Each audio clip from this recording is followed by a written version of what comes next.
Kita ada di sini karena kasih-Nya disatukan dalam kerajaan-Nya. GKKD ada, tinggikan namanya, Yesus Raja. Shalom Bapak Ibu sekalian yang terkasih dalam Yesus Kristus Tuhan. Mengucap syukur kita boleh bertemu kembali melalui kesempatan hari ini. Kita akan belajar firman Tuhan dan rindu untuk bertumbuh di dalam kebenaran firman Tuhan.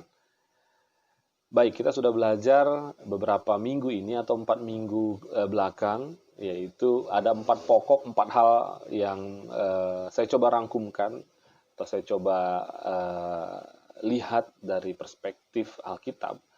Yaitu 4 hal tersebut dapat menghambat pertumbuhan kerohanian seseorang.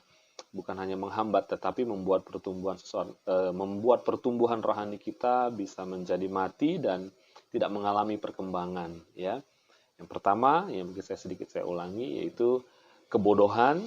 Apa itu kebodohan?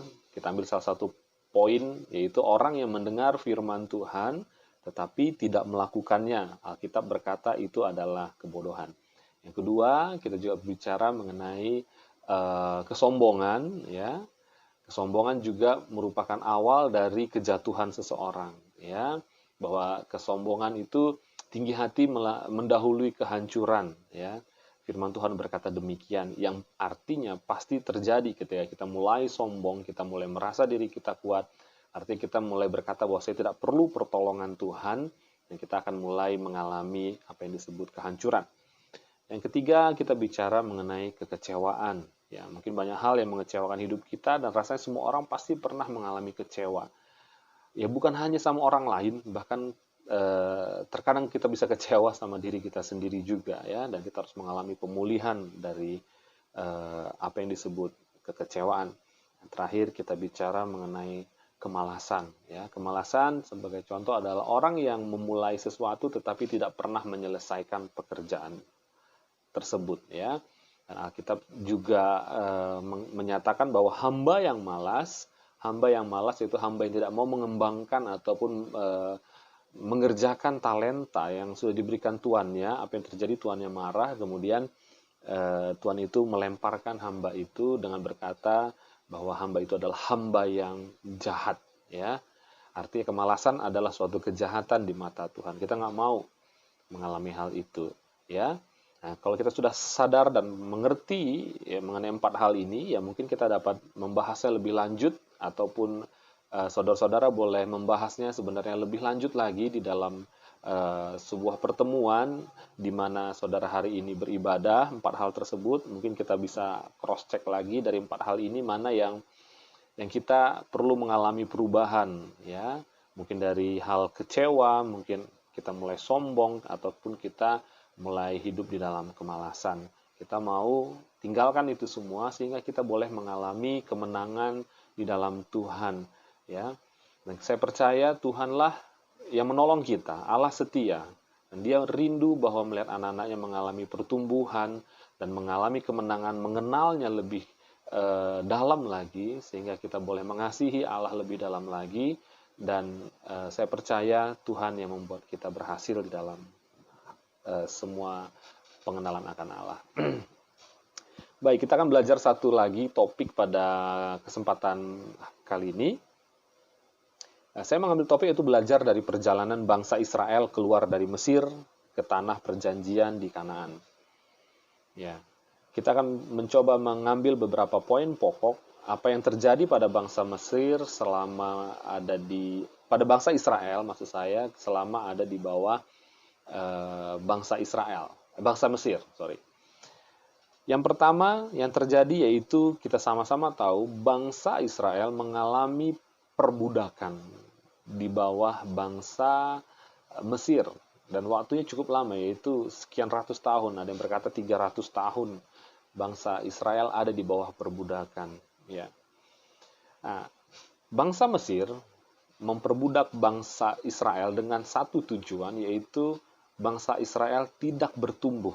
Ya, garis bawahi ada kata tidak bertumbuh, tidak berkembang, bahkan supaya hal itu lebih terjadi lagi, kita bisa belajar, kita bisa membaca di Alkitab bahwa Firaun bahkan sampai melakukan apa yang disebut pembunuhan kepada anak-anak waktu itu ya. Supaya apa? Supaya bangsa Israel tidak dapat berkembang, tidak dapat menjadi lebih besar, sehingga dia tidak dapat menguasai bangsa Mesir. Mereka takut dikuasai oleh bangsa Israel pada saat hari itu ya. Karena bangsa Israel bertumbuh dengan pesat. Semakin lama semakin besar, semakin lama semakin besar, dan itu menjadi ancaman bagi bangsa Mesir. Nah, garis bawahi juga kata diperbudak. Ya, gambaran diperbudaknya bangsa Israel di bawah bangsa Mesir. Mungkin kita berkata bahwa hal itu tidak terjadi di dalam kehidupan kita. Ya, kita adalah bangsa Indonesia dan kita ada di bawah negara yang merdeka dan berdaulat. Ya, poin saya bukan itu. Tentu yang kita ambil, yang coba kita tarik adalah di sini makna rohaninya. Kita berkata bahwa saya orang bebas, saya orang merdeka. Oke. Ya, diperbudak di sini kita bisa lihat, mungkin kita tidak sepenuhnya diperbudak, tetapi coba kita perhatikan apakah ada sisi-sisi dari kehidupan kita yang hari ini membuat kita tidak maksimal di dalam pengenalan akan Tuhan, di dalam pertumbuhan rohani kita.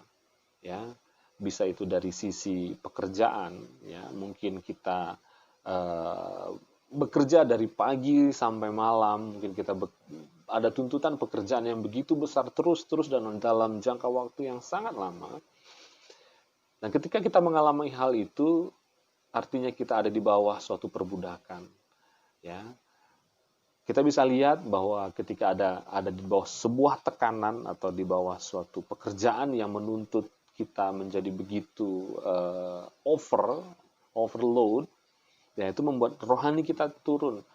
Kita sulit untuk mengalami pertumbuhan secara rohani, bahkan hubungan dengan keluarga pun mungkin terganggu, dengan orang-orang terdekat kita terganggu. Kenapa? Karena kita terus ada di dalam suatu tekanan pekerjaan.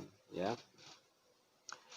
Pertumbuhan rohani kita pasti mengalami masalah. Kenapa? Karena kita nggak bisa bilang, oke, saya tetap kok ikut Tuhan, saya tetap oke, kita katakan. Tapi untuk dapat bertumbuh di dalam Tuhan, ya pastinya kita harus belajar firman Tuhan. Ya. Tapi kita katakan cukuplah 10-15 menit belajar firman Tuhan. Tapi jujur saya katakan, itu nggak cukup. Dalam satu hari 10 menit, 15 menit tidaklah cukup. Ya. Kita butuh waktu untuk yang pertama membacanya dulu, setelah membacanya merenungkannya, menggali lebih dalam apa yang menjadi intisari apa yang kita baca. Jadi menurut saya membaca Alkitab tidak bisa hanya sekedar membaca, kemudian kita berpikir, oke, saya sudah baca, yang penting saya sudah baca, gitu.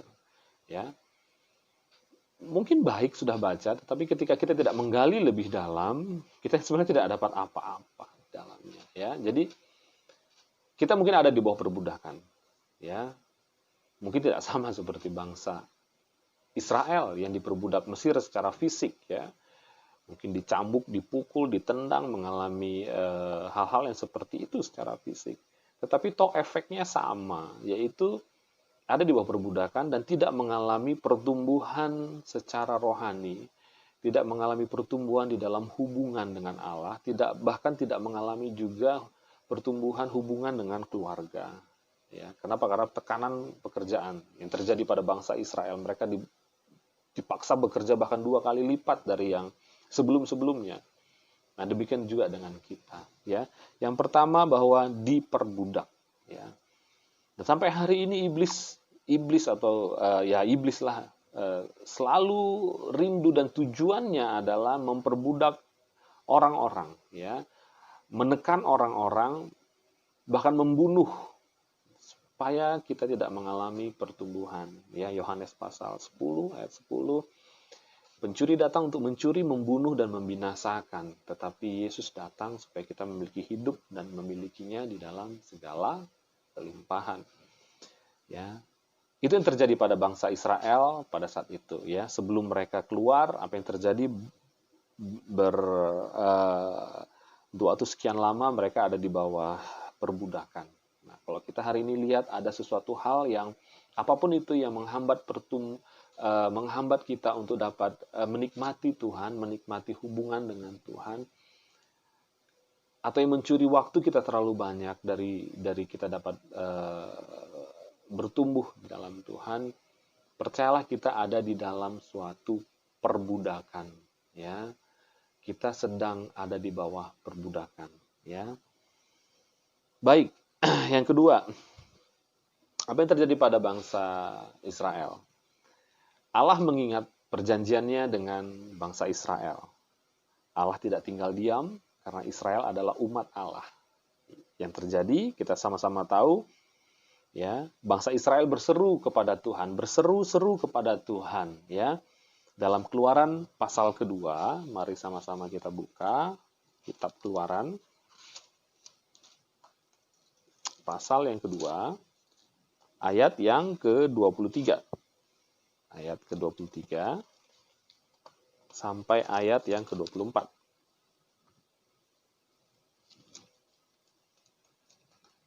Ups. Oke, maaf ya.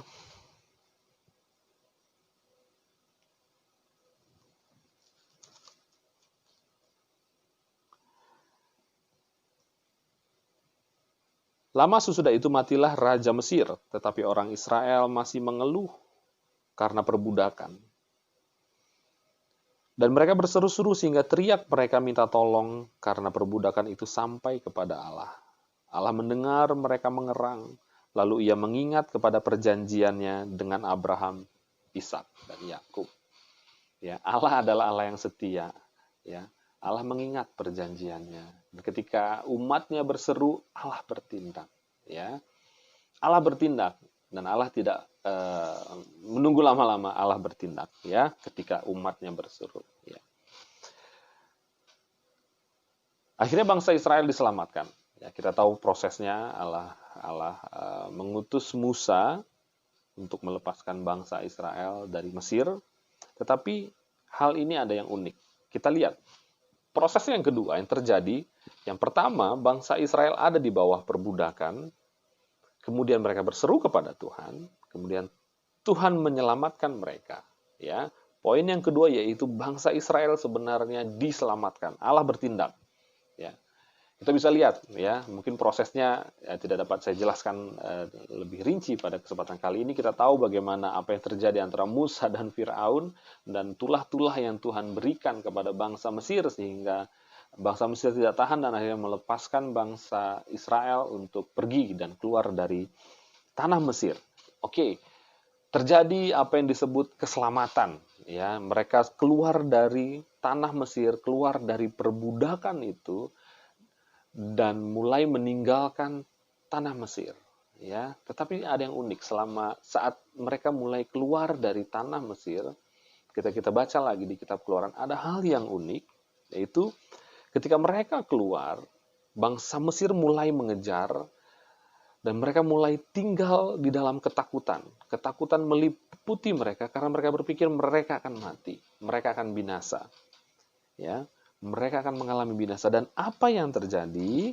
Kita lihat di Keluaran 14 ayat yang 11. Keluaran pasal 14 ayat 11 ayat 12. Keluaran pasal 14 ayat 12. Bangsa Israel berteriak dan berkata kepada Musa, "Bukankah ini telah kami katakan kepadamu di Mesir, janganlah mengganggu kami dan biarlah kami bekerja pada orang Mesir, sebab lebih baik bagi kami untuk bekerja pada orang Mesir daripada mati di padang gurun ini." Ya, aneh memang. Saya coba merenungkannya, rasanya nggak masuk akal. Ya, rasanya nggak masuk akal.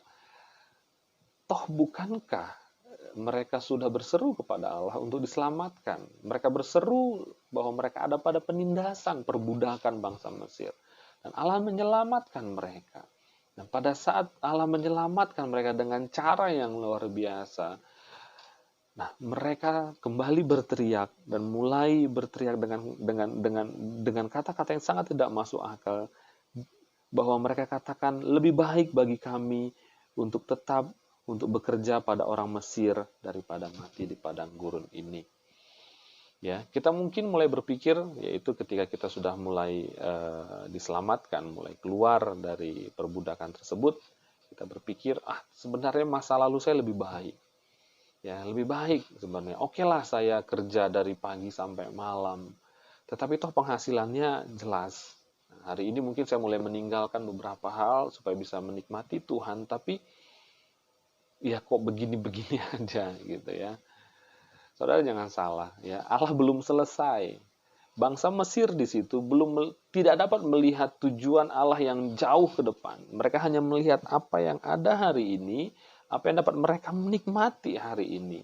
Ya, ketika mereka merasa hari ini tidak mengalami sesuatu, tidak dipuaskan pada hari itu, mereka mulai mengeluh dan mulai mengingat masa lalunya. Ternyata lebih enak kok masa lalu, tetap aja lebih enak masa lalu. Padahal tentunya masa lalu itu bukanlah hal yang baik yang terjadi pada bangsa Israel. Kita lihat, hal ini pun sebenarnya ditegaskan dalam kitab Yohanes pasal 3.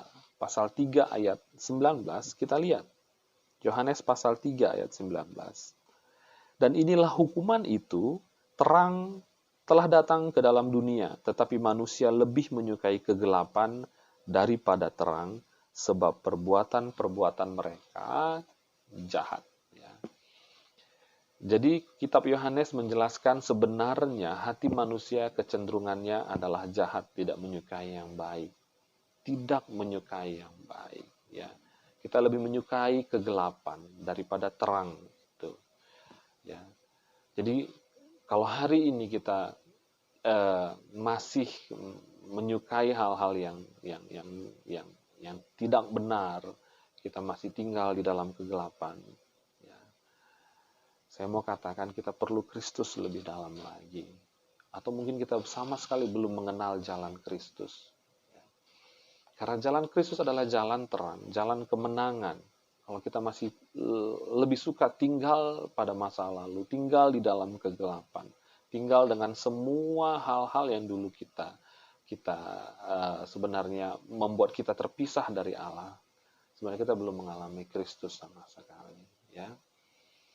Jadi bangsa Israel diselamatkan Allah, dan Allah memiliki tujuan yang besar dalam hidup suatu umat bangsa Israel. Hanya mereka tidak dapat melihat bahwa rancangan Allah lebih besar dari apa yang hari ini ada di mata mereka. Sehingga mereka berkata, biarkan kami kembali kepada orang Mesir daripada kami mati di padang gurun ini. Mari saudaraku, kita jangan memiliki mental kerohanian seperti bangsa Israel pada saat itu. Ya, tapi kita mau memandang kepada Kristus. Bukankah kepenuhan dan kegenapan itu sudah datang dan keselamatan itu sudah ada pada kita, dan kita boleh melihat suatu hal yang luar biasa di dalam Kristus Tuhan, dan kita boleh mengalami Kristus dalam hidup kita setiap hari. Ya, kita tahu bahwa rancangan Allah lebih tinggi dari rancangan kita. Mungkin hari ini kita mengalami banyak perkara, mengalami banyak masalah, tapi percayalah ada rancangan Tuhan yang terbaik dalam hidup kita. Lepas dari perbudakan, lepas dari dosa, lepas dari itu semua. Apapun yang menghalangi kita hari ini untuk dapat bertumbuh di dalam Tuhan, menikmati Tuhan, menikmati hubungan di dalam Kristus Yesus Tuhan, itu adalah perbudakan, dan itu datangnya dari si jahat. Lepaskan itu semua, berseru pada Tuhan, Tuhan lepaskan, ikuti jalannya, ikuti perintahnya, ikuti semua firman Tuhan, dan percayalah ada kemenangan yang Tuhan sediakan. Baik Bapak Ibu sekalian, kiranya damai sejahtera Allah senantiasa ada di dalam hidup kita, dan biarlah kita senantiasa tinggal di dalam kasih dan kemurahan Tuhan. Shalom, Tuhan Yesus memberkati.